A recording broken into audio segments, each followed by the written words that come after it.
ত্রয়োদশ জাতীয় সংসদ নির্বাচনে ভোট দিতে পারবেন 12,76,95,183 জন। আগারগাঁওয়ের নির্বাচন ভবনে নিজ কার্যালয়ের সামনে সাংবাদিকদের এসব তথ্য জানান কমিশনের সিনিয়র সচিব আখতার আহমেদ। সচিব বলেন, গত 31 অক্টোবর পর্যন্ত যাদের বয়স 18 হয়েছে তাদের নিয়ে ভোটার তালিকা প্রস্তুত করা হয়েছে। চূড়ান্ত হিসেবে মোট ভোটার সংখ্যা 12,76,95,183 জন। তিনি বলেন, চূড়ান্ত ভোটার তালিকায় পুরুষ ভোটার 6,48,14,907 জন এবং নারী ভোটার 6,28,79,042 জন ও তৃতীয় লিঙ্গের 1,234 জন ভোটার। ভোটার তালিকা অনুযায়ী পুরুষ ভোটার বৃদ্ধির হার 2.29% এবং নারী ভোটার বৃদ্ধির হার 4.16%। প্রথম পর্যায়ের যে 7টা দল আপনার আবেদন করেছিল, আপিল করেছিল, সে বিষয়ে কমিশনের সিদ্ধান্ত হচ্ছে এই আপিল এ পর্যায়ে বিবেচনা করার কোনো দরকার নেই। আর পরবর্তী 22টা দলের ভিতর থেকে যাদেরকে নামঞ্জুর করা হয়েছিল এবং যারা আবেদন করেছেন তাদের ভিতরে 7টা দল এখন তাদেরটা বিষয়ে অধিকতর পর্যালোচনা, তদন্ত, আলোচনা বিষয়গুলো দেখা হবে। বিএনপি যুগ্ম মহাসচিব রুহুল কবির রিজভী বলেছেন, যারা দেশ এবং দেশের মানুষের সাথে বেইমানি করে তাদের পরিণতি খুব ভয়াবহ হয়। তার প্রমাণ জাতি চোখের সামনে দেখেছে। বগুড়ায় বিএনপির ভারপ্রাপ্ত চেয়ারম্যান ও আমরা বিএনপি পরিবারের প্রধান পৃষ্ঠপোষক তারেক রহমানের জন্মদিন উপলক্ষে দিনব্যাপী সেবামূলক ও মানবিক কর্মসূচির উদ্বোধন অনুষ্ঠানে এসব কথা বলেন।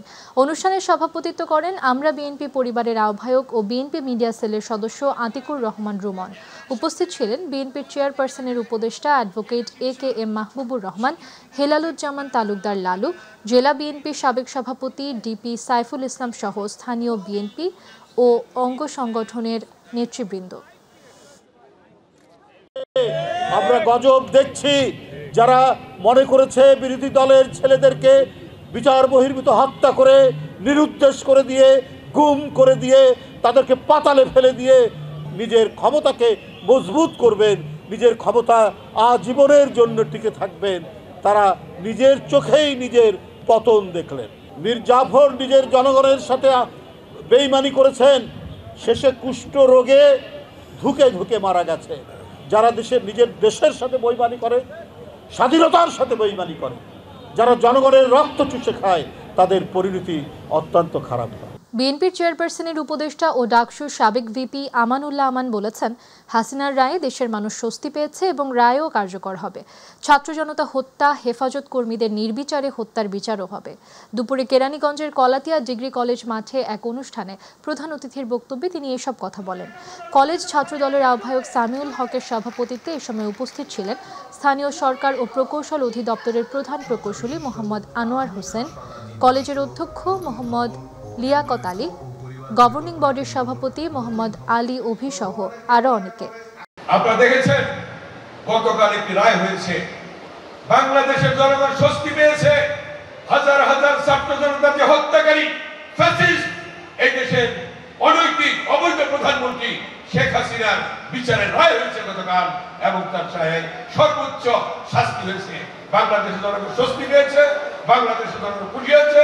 যারা পঙ্গুত্ব বরণ করেছে, যারা মৃত্যুবরণ করেছে, তাদের পরিবার সন্তুষ্ট হয়েছে।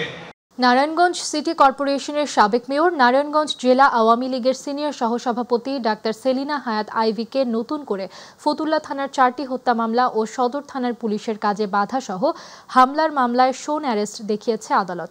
দুপুরে নারায়ণগঞ্জ অতিরিক্ত চিফ জুডিশিয়াল ম্যাজিস্ট্রেট সেলিনা খাতুনের আদালতে সদর থানায় পুলিশের উপর হামলার একটি মামলা এবং অতিরিক্ত চিফ জুডিশিয়াল ম্যাজিস্ট্রেট ফতুল্লা মাইমুনা আক্তার মনির আদালতে ফতুল্লার 4টি হত্যা মামলার শুনানি অনুষ্ঠিত হয়।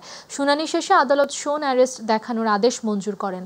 আদালতে আইভির অনুপস্থিতিতে মামলার শুনানি অনুষ্ঠিত হয়। ফরিদপুরের ভাঙ্গায় যৌথ বাহিনীর বিশেষ অভিযানে 24 ঘণ্টায় আওয়ামী লীগ নেতা আব্বাস বিশ্বাস ও যুবলীগ নেতা রোমান মিয়া সহ আওয়ামী লীগের 16 নেতাকর্মীকে আটক করেছে পুলিশ। আব্বাস বিশ্বাসকে মঙ্গলবার ভাঙ্গা টাউনপাড় বাজার থেকে এবং যুবলীগ নেতা রোমানকে বড়দিয়া গ্রাম থেকে এবং বিভিন্ন জায়গা থেকে আওয়ামী লীগের নেতাকর্মীদের অন্যান্য জায়গা থেকে আটক করা হয়। ভাঙ্গা থানার অফিসার ইনচার্জ মোহাম্মদ আশরাফ হোসেন জানান, গোপন সংবাদের ভিত্তিতে খবর পেয়ে বিশেষ অভিযান চালিয়ে তাদের আটক করা হয়। ভোলা ইসলামী ছাত্র শিবিরের নবীন বরণ ও ক্যারিয়ার গাইডলাইন অনুষ্ঠানে সংগঠনটির কেন্দ্রীয় সভাপতি জাহিদুল ইসলাম সদ্য ঘোষিত মামলার রায় দ্রুত কার্যকর করার দাবি জানিয়েছেন। দুপুরে ভোলা জেলা পরিষদ হলরুমে অনুষ্ঠিত এই আয়োজনে তিনি সাংবাদিকদের সঙ্গে আলাপকালে এ বক্তব্য দেন। তিনি বলেন, গণহত্যা মামলার বিষয়ে দীর্ঘদিন ধরে সবার প্রত্যাশা ছিল। রায় দিতে বিলম্ব হলেও অবশেষে আদালতের রায় এসেছে। এটি যথেষ্ট দ্রুত সময়ের মধ্যে কার্যকর করার দাবি জানান। অনুষ্ঠানে সভাপতিত্ব করেন ভোলা সরকারি কলেজ শিবিরের সভাপতি ইমরান হোসাইন। সাতক্ষীরার দেবহাটায় বাংলাদেশ ইসলামী ছাত্র শিবিরের নবীন বরণ ও ক্যারিয়ার গাইডলাইন অনুষ্ঠান অনুষ্ঠিত হয়েছে। সকালে সরকারি খান বাহাদুর আহসানত উল্লাহ কলেজ মাঠে সরকারি কেবিএ কলেজ শাখার সভাপতি মোহাম্মদ বেল্লাল হোসেনের সভাপতিত্বে অনুষ্ঠানে প্রধান অতিথি ছিলেন ছাত্র শিবিরের কেন্দ্রীয় দপ্তর সম্পাদক সিবগাতুল্লাহ সিবগা। এ সময় বিশেষ অতিথি হিসেবে উপস্থিত ছিলেন কেন্দ্রীয় ছাত্র অধিকার সম্পাদক আমিরুল ইসলাম, জেলা জামায়াতের নেতৃবৃন্দ সহ স্থানীয় বিভিন্ন প্রতিষ্ঠানের শিক্ষক শিক্ষার্থীরা। অনুষ্ঠানে শিক্ষার্থীদের সুশিক্ষা ও নৈতিকতা গঠনে দিক নির্দেশনামূলক বক্তব্য প্রদান করা হয়। গোপালগঞ্জের কোটালীপাড়া থানায় ও উপজেলা পরিষদ লক্ষ্য করে দুর্বৃত্তদের ককটেল হামলায় ৩ পুলিশ সদস্য আহত হয়েছেন। খবর পেয়ে গোপালগঞ্জ জেলা পুলিশ সুপার ঘটনাস্থল পরিদর্শন করেন। কোটালীপাড়া থানা অফিসার ইনচার্জ খন্দকার হাফিজুর রহমান ঘটনার সত্যতা স্বীকার করে বলেন, গত সোমবার রাত 10টার দিকে কোটালীপাড়া থানায় একটি ও উপজেলা পরিষদ লক্ষ্য করে দুর্বৃত্তরা 2টি ককটেল নিক্ষেপ করে। এতে কোটালীপাড়া থানার নারী কনস্টেবল আইরিন নাহার, কনস্টেবল আরিফ হোসেন ও কনস্টেবল নজরুল ইসলাম আহত হয়েছেন। আহতরা কোটালীপাড়া উপজেলা স্বাস্থ্য কমপ্লেক্স থেকে প্রাথমিক চিকিৎসা নিয়েছেন। মাগুরা মোহাম্মদপুর উপজেলার আমিনুর রহমান ডিগ্রি কলেজের পাশে গ্রামীণ ব্যাংকে রাত 3:30টার দিকে অগ্নিকাণ্ডের ঘটনা ঘটে। ভবনটির মালিক দাবি করেছেন দুষ্কৃতিকারীরাই আগুন লাগিয়েছে। ফায়ার সার্ভিসের স্টেশন মাস্টার বিল্লাল মৃধা জানান, বিষয়টি এখনও তদন্তাধীন। এদিকে ব্যাংকের জানালার পাশ থেকে পেট্রোল বোমা সদৃশ একটি বোতল উদ্ধার করা হয়েছে। ঘটনার পর ফায়ার সার্ভিস ও পুলিশ দ্রুত আগুন নিয়ন্ত্রণে আনে। ক্ষয়ক্ষতির পরিমাণ তদন্ত শেষে জানা যাবে। দিনাজপুরের ফুলবাড়ী ব্যাটালিয়ন 29 বিজিবি সীমান্তে বিওপি এলাকাতে চোরাচালান প্রতিরোধ অভিযান পরিচালনা করে ভারতীয় মাদকদ্রব্য আটক করা হয়েছে। ভারত থেকে অবৈধভাবে মাদকদ্রব্য সীমান্ত দিয়ে বাংলাদেশে প্রবেশ করায় মালিকবিহীন অবস্থায় সীমান্তে ভারতীয় মাদকদ্রব্য আটক করা হয়েছে বলে জানান ফুলবাড়ী ব্যাটালিয়ন 29 বিজিবির অধিনায়ক লেফটেন্যান্ট কর্নেল AM জাবের বিন জব্বার। টাঙ্গাইলের মির্জাপুরে প্রবল বর্ষণে ভেঙে গেছে চুকুরিয়া সুইচগেট এলাকার গুরুত্বপূর্ণ সংযোগ সড়ক। এতে চরম দুর্ভোগে পড়েছে দুই পারের হাজারো মানুষ। স্থানীয়দের দাবি দ্রুত এই সড়কটির সংস্কার। প্রতিনিধি মোশাররফ হোসেনের রিপোর্ট, জানাচ্ছেন শামস তাবরিজ উচ্ছ্বাস। টানা বর্ষণ আর প্রবল স্রোতে হঠাৎই ভেঙে পড়েছে টাঙ্গাইলের মির্জাপুর উপজেলার জামুরকি ইউনিয়নের চকুরিয়া স্লুইসগেট এলাকার গুরুত্বপূর্ণ এই সংযোগ সড়ক। ভেঙে পড়া সড়কটি এক মুহূর্তেই বিচ্ছিন্ন করে দেয় দুই পারের হাজারো মানুষের চলাচল। সড়কটির ওই অংশ ভেঙে যাওয়ায় বাধ্য হয়ে এখন বিকল্প কাঁচা রাস্তা ব্যবহার করছেন স্থানীয়রা। এতে শুধু দুর্ভোগী নয়, অতিরিক্ত যাতায়াত খরচও গুনতে হচ্ছে পথচারী ও যাত্রীদের। এক যানবাহন থেকে নেমে আরেকটিতে উঠতে গিয়েও দুর্ভোগ আরও বাড়ছে। আরেক গাড়িতে করে সিমেন্ট আইনে আবার ওই পাশে করে আরেক গাড়িতে করে নিতে হয়। কমসে কম এদিকে আপনার 25-30টা গাড়ি চলে, সব গাড়ি এখন আটক আছে। এমন অবস্থায় দ্রুত সড়কটি মেরামতের দাবি জানিয়েছেন স্থানীয়রা। এই রাস্তা আমাদের প্রয়োজন, সবারই মানুষ হাজার হাজার মানুষ চলাফেরা করে, কিন্তু আমাদের গ্রামের একটা দাবি, রাস্তাটা সংস্কার করে দিলে হয়তো আমরা চলাফেরা করতে পারব, বা আমাদের কিছু গাড়িগুলো যাতায়াত আছে, যেমন মালামাল নিয়ে যেতে পারতেছি না। এই যে আমাদের সমস্যা, একটা বিভ্রান্তিতে আছে। যাত্রী নেওয়ার সমস্যা,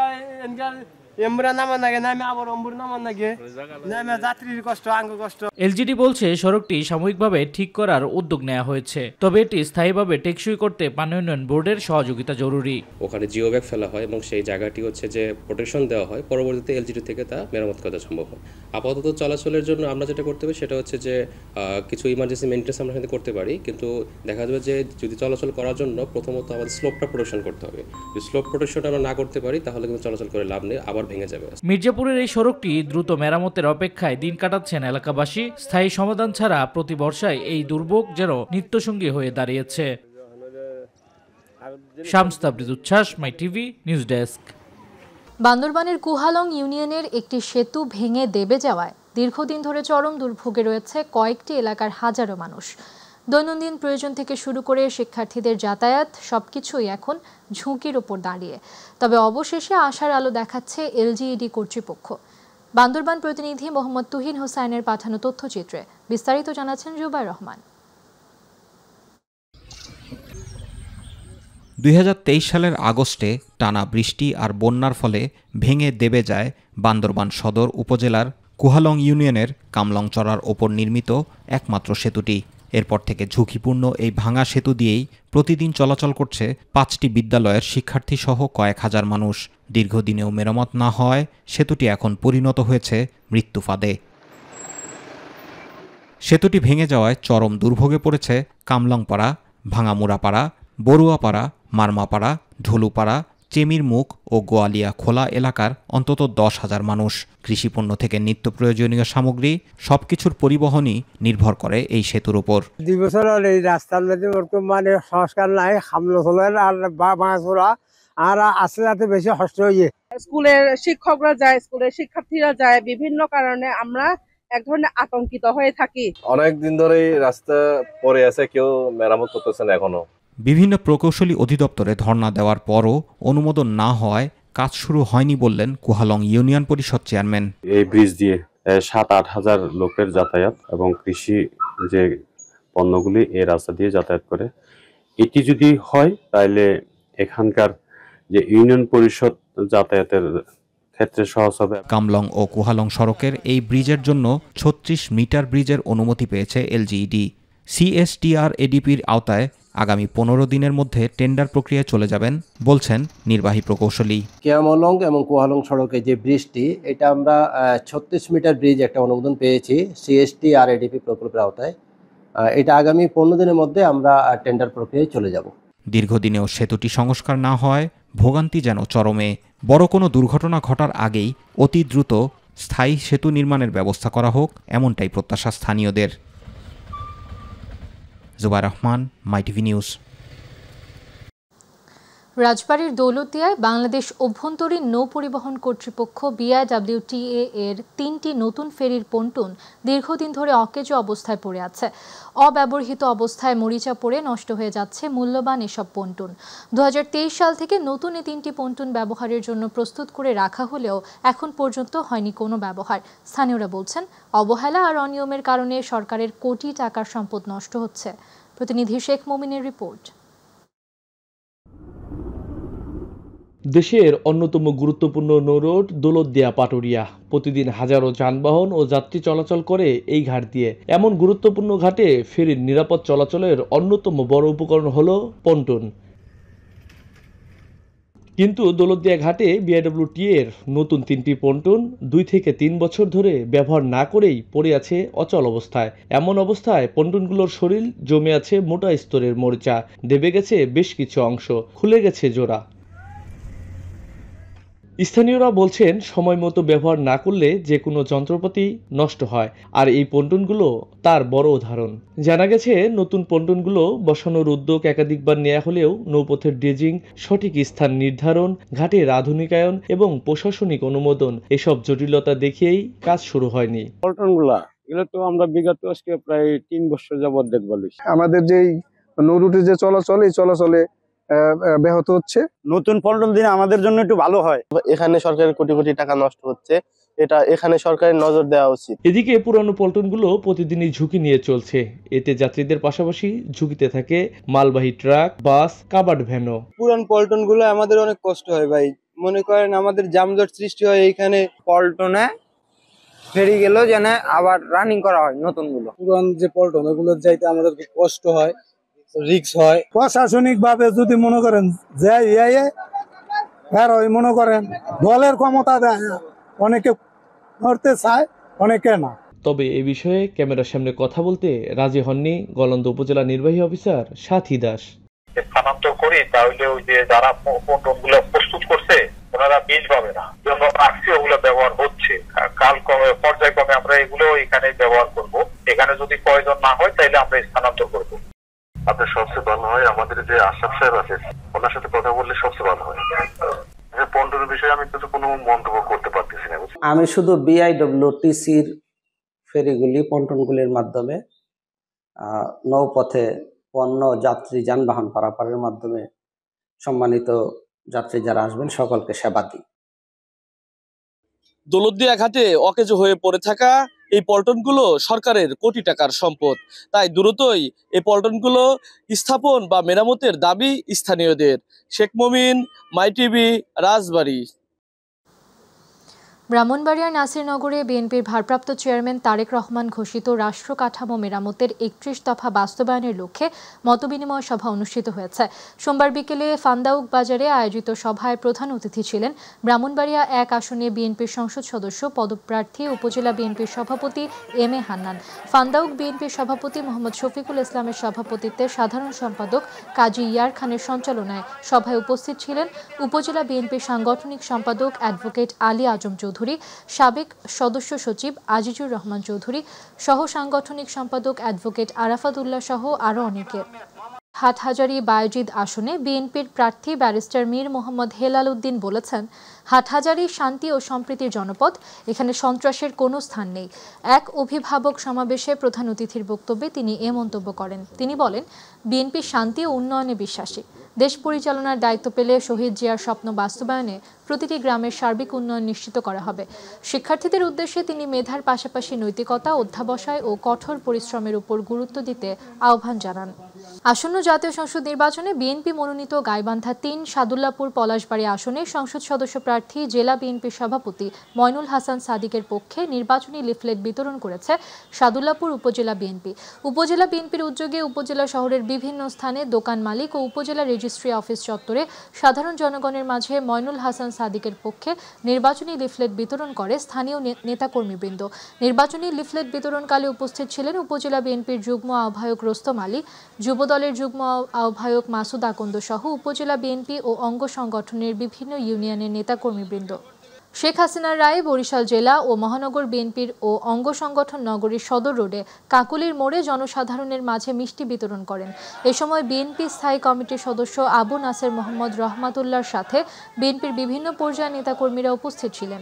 অপরদিকে নগরীর পোর্ট রোডে বরিশাল সদর ৫ আসনের বিএনপির মনোনীত প্রার্থী বিএনপির চেয়ারপারসনের উপদেষ্টা অ্যাডভোকেট মোহাম্মদ মুজিবুর রহমান সরোয়ারকে গণসংবর্ধনা দেয় জেলা ও মহানগর বিএনপি।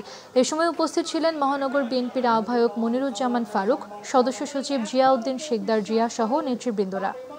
দীর্ঘ আন্দোলনে বরিশাল অপসো স্যালাইনে একযোগে ৫০০ শ্রমিক ছাঁটাইকে কেন্দ্র করে চাকরিচ্যুত শ্রমিকদের টানা আন্দোলন অব্যাহত রয়েছে। প্রতিষ্ঠানের প্রধান ফটক আটকে চাকরিচ্যুত শ্রমিক ও তাদের পরিবারের সাথে আন্দোলনে সামিল হয়েছেন বাসদ নেত্রী ডাক্তার মনীষা চক্রবর্তী। অপরদিকে অপসো স্যালাইন ফার্মাসিউটিক্যালসে যারা কর্মরত রয়েছে তাদেরকেও অফিসে প্রবেশ করতে দিচ্ছে না চাকরিচ্যুত শ্রমিকরা। তার প্রতিবাদে নগরীর বগুড়া রোডে বর্তমানে চাকুরিতে কর্মরত আছে এমন কয়েক শত শ্রমিকরা প্রতিষ্ঠানের ঢোকার লক্ষ্যে সংবাদ সম্মেলন করেন। অপরদিকে অপসো স্যালাইনে টানা আন্দোলনে বরিশালের বগুড়া রোড, বটতলা, ফকিরবাড়ি এলাকায় তীব্র যানজটের সৃষ্টি হয়েছে।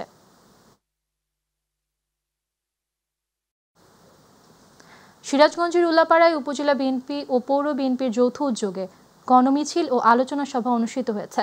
সকাল ১১টায় পৌর শহরের কেন্দ্রীয় শহীদ মিনার চত্বর থেকে হাজার হাজার নেতাকর্মী নিয়ে গণমিছিলটি শহরের প্রধান সড়ক প্রদক্ষিণ করে শহীদ মিনারে গিয়ে শেষ হয়। মিছিল শেষে আলোচনা সভায় উপজেলা বিএনপির সাবেক যুগ্ম আহ্বায়ক জাহিদুল ইসলাম মিস্টারের সভাপতিত্বে ও আবু শাহিন রেজার সঞ্চালনায় বক্তব্য রাখেন উপজেলা বিএনপির সাবেক সিনিয়র যুগ্ম আহ্বায়ক হেলাল সরকার, সাবেক পৌর মেয়র বেলাল হোসেন, শফিউল মোমেন, আতিকুর রহমান হেলাল সহ অনেকে। সাতক্ষীরা ২ সদর দেবহাটা আসনে জেলা বিএনপির সাবেক সদস্য সচিব আব্দুল আলিমের পক্ষে মনোনয়নের দাবিতে বিক্ষোভ মিছিল ও সড়ক অবরোধ করেছে স্থানীয় নেতাকর্মীরা। দুপুরে শহরের মিলবাজার মোড় থেকে বিক্ষুব্ধ নেতাকর্মীরা মিছিল নিয়ে সাতক্ষীরা খুলনা মহাসড়কের আমতলা মোড়ে অবস্থান নেন। প্রায় ১ ঘণ্টা সড়ক অবরোধের কারণে যান চলাচল বন্ধ হয়ে যায়। বক্তব্য দেন সদর উপজেলা বিএনপির সাবেক আহ্বায়ক অ্যাডভোকেট নুরুল ইসলাম, নূরে আলম সিদ্দিকী, জিল্লুর রহমান সহ দলীয় ও অঙ্গ সংগঠনের বিভিন্ন নেতৃবৃন্দ।